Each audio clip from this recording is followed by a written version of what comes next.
bi nga xam ne moo tënk Assemblée nationale ni fii bërëbu démocratie la mooy député bu ne député du peuple la moo tax bërëbu débat la mooy weccante xalaat kenn ku nekk ñëw défendre li nga jàpp ni mooy sa gis-gis yow ak ñi ànd ak yow te mënuñu fee teew waaye loolu dañ ko war a def ci teggin ci tey ak ci dal fii du bërëbu xastante ak saagante kon doonte nen ni ñuy défendre seen idée mun nañ ci dem ak xadar ak conviction waaye am na ay limites yoo xam ne moom la charte bi teg man mii nag di président de séance maa am sañ-sañu tey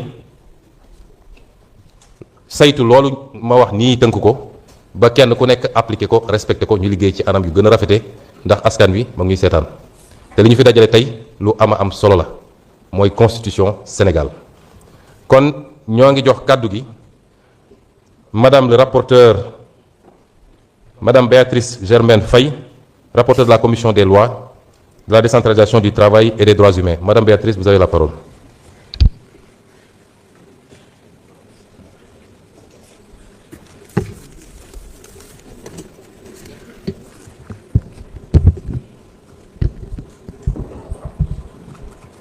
Mesdames et messieurs, fidèles aux principes de courtoisie qui définissent notre identité, je vous adresse mes salutations les plus sincères. Ceci étant, je m'en vais vous lire le rapport. Monsieur le Président, Monsieur les ministres, chers collègues, la Commission des lois, de la décentralisation du travail et des droits humains s'est réunie le mercredi 24 juin 2026 sous la présidence de Monsieur Abdoulaye Tall, président de la dite commission, à l'effet d'examiner la proposition de loi numéro 17-2026 portant révision de la Constitution. Cette proposition de loi a été introduite par nos collègues M. Mohamed Aïb Salim Dafé, président du groupe parlementaire PASTEF Les Patriotes, Mesdames Fatma Mbodj, Awa Sonko, Anne-Maria Sintine, ainsi que M. Abdoulaye Tall et Abdoulaye Sow. Le gouvernement était représenté par Maître Moussa Sarr, ministre de la Justice, garde des Sceaux, et par M. Bakary Sarr, ministre de la Communication et des Relations avec les institutions, porte-parole du gouvernement, assisté de leurs principaux collaborateurs. Ouvrons la séance. Monsieur le Président a, d'abord, adressé ses salutations à ses collègues députés. Il a, ensuite, donné la parole au Président Mohamed Aïm Salim Dafé pour la lecture de l'exposé des motifs. À l'entame de ses propos, il a indiqué que la recherche d'une distribution équilibrée des pouvoirs a constitué l'un des axes majeurs de réflexion des Assises nationales de 2009, des travaux de la Commission nationale de réforme des institutions en 2013, ainsi que du Pacte national de bonne gouvernance démocratique. Il en est de même, dira-t-il, des recommandations issues des Assises de la justice tenues du 28 mai au 4 juin 2024, ainsi que celles résultant du dialogue national sur le système politique organisé durant la même période en 2025. Monsieur le Président a, dans ce cadre, expliqué que, depuis la crise institutionnelle de 1962, la problématique du rééquilibrage des pouvoirs traverse les différents régimes politiques. Les éléments constitutifs des régimes politiques ont, depuis lors, été caractérisés par une ambivalence structurelle tributaire de la coexistence entre un régime présidentiel affirmé et des mécanismes empruntés au régime parlementaire.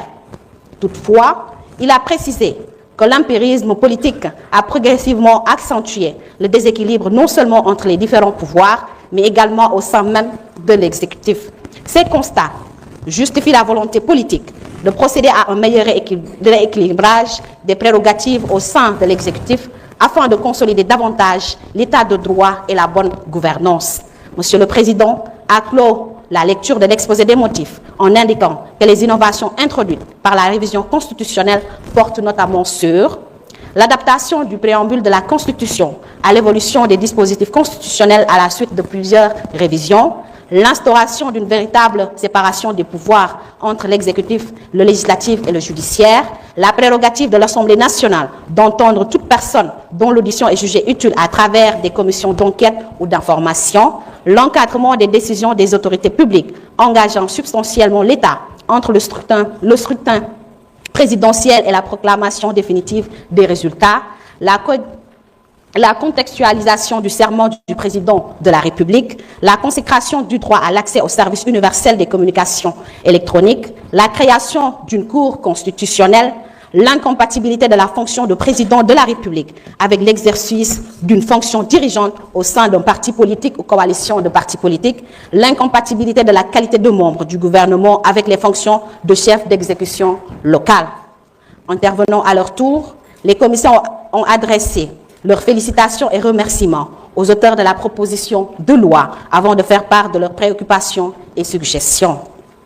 D'emblée, certains commissaires ont salué l'initiative de la proposition de loi portant révision de la Constitution, tout en rappelant qu'une réforme constitutionnelle doit s'inscrire dans une perspective durable en privilégiant la clarté des normes et le renforcement de l'état de droit. Ils ont, dans ce sens, insisté sur la nécessité de préserver l'autonomie de l'Assemblée nationale, de garantir une répartition équilibrée des compétences entre les institutions et de veiller à ce que les nouvelles dispositions constitutionnelles soient formulées avec suffisamment de précision pour éviter toute ambiguïté d'interpellation.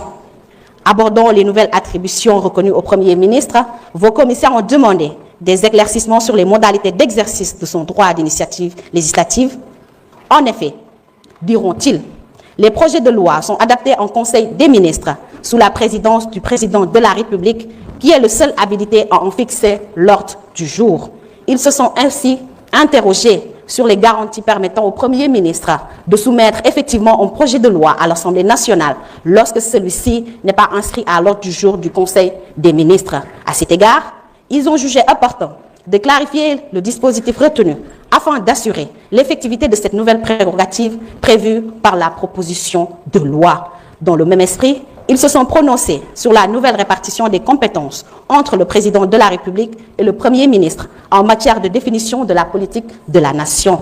Ils ont interpellé les auteurs sur les fondements de cette évolution en s'interrogeant sur les risques de dualité au sein de l'exécutif, particulièrement dans l'hypothèse d'une divergence politique entre les deux autorités. Ils ont estimé que cette nouvelle architecture institutionnelle appelle des garanties suffisantes pour prévenir tout conflit de compétences, préserver la stabilité des institutions et assurer la continuité de l'action gouvernementale. En outre, vos commissaires ont formulé des réserves sur certaines compétences attribuées au Premier ministre, notamment en matière de nomination aux emplois civils. Selon eux, ces attributions pourraient utilement relever des lois organiques ou ordinaires plutôt que de la Constitution elle-même. Ils ont, parallèlement, indiqué que plusieurs dispositions de la proposition de loi renvoient à des textes d'application dont le contenu n'est pas encore connu, ce qui, à leurs yeux, ne permet pas d'apprécier pleinement la portée de la réforme. S'agissant de la composition du gouvernement, ils ont demandé les raisons pour lesquelles les secrétaires d'État n'ont pas été expressément intégrés parmi les membres du gouvernement au niveau de l'article 53 de la proposition de loi. Par ailleurs, vos commissaires ont invité les auteurs à apporter des précisions sur les garanties destinées à préserver l'indépendance de la future Cour constitutionnelle, ainsi que sur les mécanismes prévus pour assurer un équilibre entre le contrôle de constitutionnalité et le respect du principe de séparation des pouvoirs. Ils ont, dans ce cadre, particulièrement mis l'accent sur l'opportunité de reconnaître à cette juridiction le pouvoir de contrôler certains actes de l'Assemblée nationale, notamment les délibérations parlementaires et la régularité de l'élection du bureau de l'Assemblée nationale. D'après eux, ces nouvelles attributions s'apparenteraient à une immixtion dans le fonctionnement interne du pouvoir législatif et méritent, à ce titre, des ajustements. Dans le même registre, ils ont salué le rééquilibrage proposé dans la composition de cette Cour, en particulier la participation de l'Assemblée nationale à la désignation d'une partie de ses membres. Au demeurant, ils ont suggéré de renforcer davantage l'implication du pouvoir judiciaire dans ce rééquilibrage institutionnel afin de consolider l'indépendance de la juridiction constitutionnelle. Sur le même sujet, vos commissaires ont attiré l'attention des auteurs sur le régime applicable aux membres de cette Cour constitutionnelle. Ils ont ainsi demandé les garanties prévues en cas de faute grave commise par l'un de ses membres, en relevant que les causes de cessation anticipée de leur mandat sont limitées à la démission ou à l'incapacité physique. À cet égard, ils ont recommandé la révision de l'encadrement des conditions de révocation des membres dans le respect des exigences d'indépendance attachées à leurs fonctions. Abordant les dispositions relatives aux partis politiques, vos commissaires ont proposé d'encadrer davantage la situation des dirigeants de partis qui séjournent durablement hors du territoire national. ils ont estimé qu'une obligation de présence minimale au Sénégal contribuerait à renforcer leurs liens avec les militants, à favoriser un meilleur ancrage dans les réalités nationales et à consolider la démocratie interne des partis politiques. Ils ont également suggéré que certaines hautes autorités de l'État, notamment le président de la République, le Premier ministre, ainsi que le chef d'état-major général des armées, soient astreintes à la fin de l'exercice de leurs fonctions à une obligation de résidence sur le territoire national, eu égard à la nature stratégique des responsabilités qu'elles ont exercées ou aux informations sensibles auxquelles elles ont eu accès. Vos commissaires ont, par ailleurs, proposé d'étendre l'obligation de déclaration de patrimoine du chef de l'État à la cessation de ses fonctions présidentielles afin de renforcer les exigences de transparence et de réduction des comptes. Ils ont également interpellé les auteurs sur l'opportunité de consacrer dans la Constitution certaines règles relatives au parrainage de l'élection présidentielle, sur la portée du principe d'égal accès aux citoyens aux services publics, ainsi que sur la nécessité de revoir les conditions de dissolution de l'Assemblée nationale. Dans le même ordre d'idées, ils ont sollicité des clarifications sur la notion de haute trahison et sur les modalités de sa mise en œuvre. Ils se sont, en outre, interrogés sur l'absence de double degré de juridiction devant la Haute Cour de justice, estimant que cette question mérite d'être examinée au regard des garanties fondamentales reconnues aux justiciables. Poursuivant ces propos, vos commissaires se sont prononcés sur le statut de l'opposition politique et les garanties qui lui sont reconnues dans l'ordre constitutionnel. Ils ont souhaité que les droits de l'opposition soient davantage consolidés afin de favoriser un exercice effectif du pluralisme politique et un meilleur équilibre du jeu démocratique. Dans cette perspective, ils ont appelé à une clarification des mécanismes destinés à assurer la pleine effectivité des droits reconnus à l'opposition. S'agissant du fonctionnement des institutions, ils ont insisté sur la nécessité de veiller à une articulation harmonieuse des compétences entre les différents pouvoirs publics. Ils ont relevé que les réformes envisagées doivent permettre de consolider les principes de séparation des pouvoirs, des responsabilités des gouvernants et de contrôle réciproque des institutions sans remettre en cause les équilibres fondamentaux consacrés par la Constitution. Par ailleurs, vos commissaires ont formulé plusieurs observations visant à améliorer la qualité rédactionnelle de la proposition de loi, ainsi que la cohérence de certaines dispositions. Ils ont proposé d'apporter des ajustements aux articles 17, 29, 57, 59, 61, 80, 89 et 92 afin de renforcer la clarté, la cohérence et la sécurité juridique. Ils ont également suggéré de consacrer à l'article 59 du texte proposé l'appellation, je cite, honorable député, en considération de l'usage établi au sein de la société. En répondant aux préoccupations exprimées, nos collègues ont d'abord rappelé que cette réforme s'inscrit dans le prolongement des conclusions issues du dialogue national sur le système politique ainsi que des assises nationales de la justice. Ils ont souligné qu'elle procède d'une démarche de concertation et de consensus visant à moderniser l'architecture institutionnelle tout en préservant les principes fondamentaux de l'ordre constitutionnel. Ils ont ajouté que plusieurs préoccupations soulevées par vos commissaires ont déjà été prises en compte dans les amendements déposés, lesquels contribuent à améliorer davantage les dispositifs proposés. Abordant l'esprit général de la réforme, ils ont indiqué qu'une constitution a vocation à fixer les principes fondamentaux régissant l'organisation de l'État ainsi que les droits et libertés des citoyens, sans entrer dans le détail des modalités d'application. Selon eux, il appartient aux lois organiques, aux lois ordinaires et aux règlements de préciser la portée de ces principes constitutionnels. Ils ont, à cet égard, cité les dispositions relatives au mariage, dont les modalités relèvent du Code de la famille, ainsi que celles concernant certaines infractions qui demeurent régies par le Code pénal. S'agissant des nouvelles attributions reconnues au Premier ministre, nos collègues ont soutenu que le renforcement de ses prérogatives participe d'une meilleure répartition des responsabilités au sein de l'exécutif sans remettre en cause la cohérence de son fonctionnement. Ils ont considéré que les risques de conflit entre le président de la République et le Premier ministre demeurent largement théoriques dans la mesure où la détermination de la politique de la nation repose sur une démarche de concertation entre les deux autorités. Ils ont précisé que cette répartition concertée des responsabilités se traduit également par le maintien de conseilling des actes réglementaires par le Premier ministre. Ils ont également rappelé que celui-ci demeure politiquement responsable devant l'Assemblée nationale, qui conserve la faculté de mettre en jeu sa responsabilité par le biais de la motion de censure.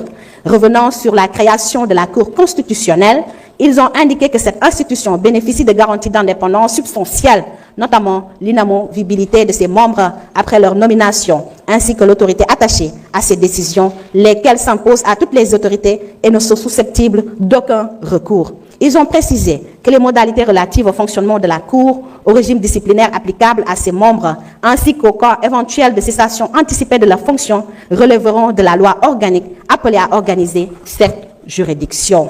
Ils ont, par ailleurs, reconnu la pertinence des observations formulées sur la qualité de gardien de la Constitution, estimant que le renforcement des compétences de la Cour constitutionnelle justifie une réflexion sur la rédaction de l'article 42.